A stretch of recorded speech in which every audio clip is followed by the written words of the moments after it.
Marga Tigli. Bago ko naggamit ng barley, may diabetes ako. Tapos, masakit yung mga katawan ko. Masakit yung tuhod ko. Hindi ako makalakad kasi masakit. Tapos, nag-inom na ako ng barley na nawala yung mga pananakit ng katawan ko.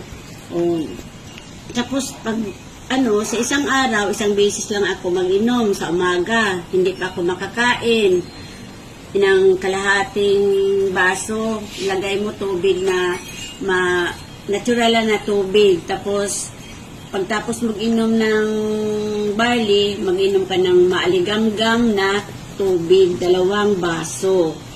Tapos,